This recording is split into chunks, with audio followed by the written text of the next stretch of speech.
Serial वसुधा में अब आ गया है बड़ा ट्विस्ट। कहानी इस वक्त बहुत ही रोमांचक मोड़ पर पहुंच चुकी है। दरअसल अब नंदी और शिवराज यानी देव और उसका भाई अविनाश वसुधा के गांव पहुंच चुके हैं। जैसे पहले यह दोनों दिव्या के गांव उसे मनाने पहुंचे थे, वैसे ही अब यह लोग वसु को मनाने उसके गांव आए हैं। कहानी में आगे दिखाया जाता है कि देव को यह सच्चाई पता चलती है कि वसुधा की कोई गलती नहीं थी। वह जानबूझकर राधा नहीं बनी थी, बल्कि यह सब काकी का प्लान था। यह जानने के बाद देव काकी को रंगे हाथ पकड़ने की चाल चलता है। वह रात को काकी को बुलाकर पहले उसे डायमंड रिंग गिफ्ट करता है और फिर कहता है कि आपकी वजह से ही वसुधा राधा बनी। इसके बाद वह सावित्री जी को एक नेकलेस देने का बहाना बनाता है। यहीं पर काकी खुद ही सच्चाई उगल देती है, क्योंकि उसे लगता है कि अब उसे यह नेकलेस भी मिल जाएगा। लेकिन घर के सभी लोग छुपकर यह बातें सुन रहे होते हैं।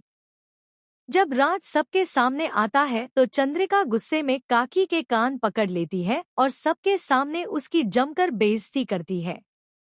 फिर उसे मजबूर करती है कि वह सावित्री, वसुधा और हनुमंत से माफी मांगे। आखिरकार काकी को माफी मांगनी ही पड़ती है।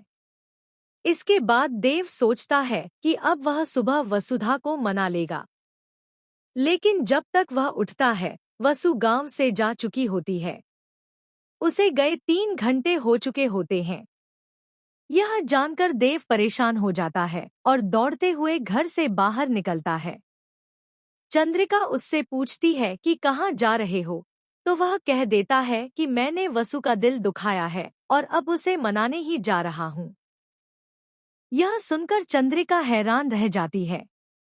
देव और अविनाश दोनों वसुधा के गांव पहुंचते हैं, लेकिन वहां घर तक नहीं जा पाते, क्योंकि वसु एक और काकी के घर ठहरी होती है। वसुधा वहां घर की मरम्मत की बात करती है और तभी वह काकी कहती है कि चिंता मत कर, मैंने नंदी और शिवराज को बुला लिया है। तभी वसु जैसे ही उन दोनों को देखती है तो हैरान रह जाती है कि यह तो देव और अविनाश हैं। अब देखना यह होगा कि क्या देव वसुधा को मना पाएगा। क्या वसु उसकी माफी स्वीकार कर उसे गले लगा लेगी? आने वाले एपिसोड में यह सब देखना बेहद दिलचस्प होगा।